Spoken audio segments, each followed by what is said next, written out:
Si volem emprar l'extensió Keep, que ens ajudarà a guardar enllaços i a guardar notes i tenir-ho molt a mà, el primer que haurem de fer és instal·lar-la en el nostre navegador de Chrome. Normalment, quan volem instal·lar una extensió, basta anar en aquests punts d'aquí, configuració, i en el menú que ens surt a l'esquerra, anant a extensiones i posant aquí dalt el nom de l'extensió, normalment me la troba. En aquest cas jo no me la trobava, així que el que he fet directament és anar a Google i escriure instal·lar extensió Google Keep. El primer enllaç que me dona és aquest, que tot d'una, fixeu-vos que ja m'ho posa molt fàcil, me diu afegeix a Chrome. És el que faig, li dic añadir extensión i ara tarda una miqueta fins que està comprovant que el navegador pugui dur totes les necessitats d'aquesta extensió. Aquí ja ens diu que ja s'ha instal·lat, i aquí en aquest moment ja el veig aquí, guardar en Keep, d'acord? Ara veurem com ho podem emprar en això.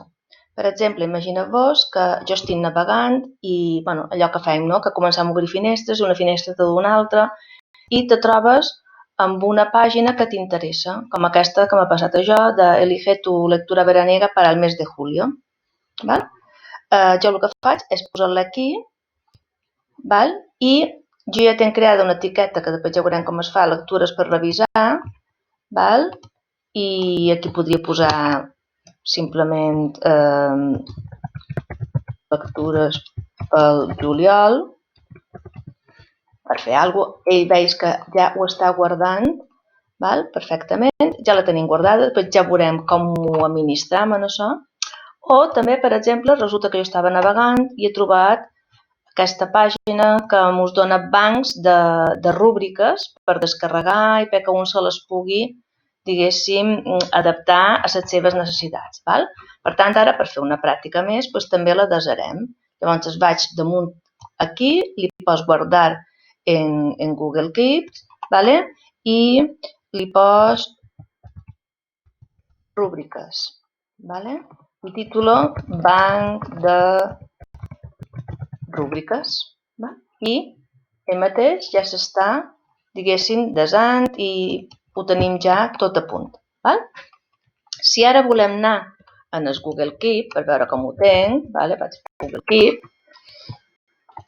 com que ja una volta ja estic dintre, me du a la meva pàgina de Google Keep, és la pàgina que Google mateix me crea per jo. I veurem que tenim diferents coses per fer. Ho podem emprar per fer notes, que és per el que bàsicament ho emprarem, per recordatoris, per exemple, reunió d'apartament, i aquí li posaré, en vez de triat, posaré un altre dia, i a tal hora no repeteix, desa. Jo li puc posar diferents colors, segons el que sigui, o aquí la puc suprimir i puc afegir un dibuix, puc afegir una etiqueta, aquesta etiqueta li darem de nom reunions, i ja ho tenim. Edita les etiquetes, no l'he guardada abans, reunions.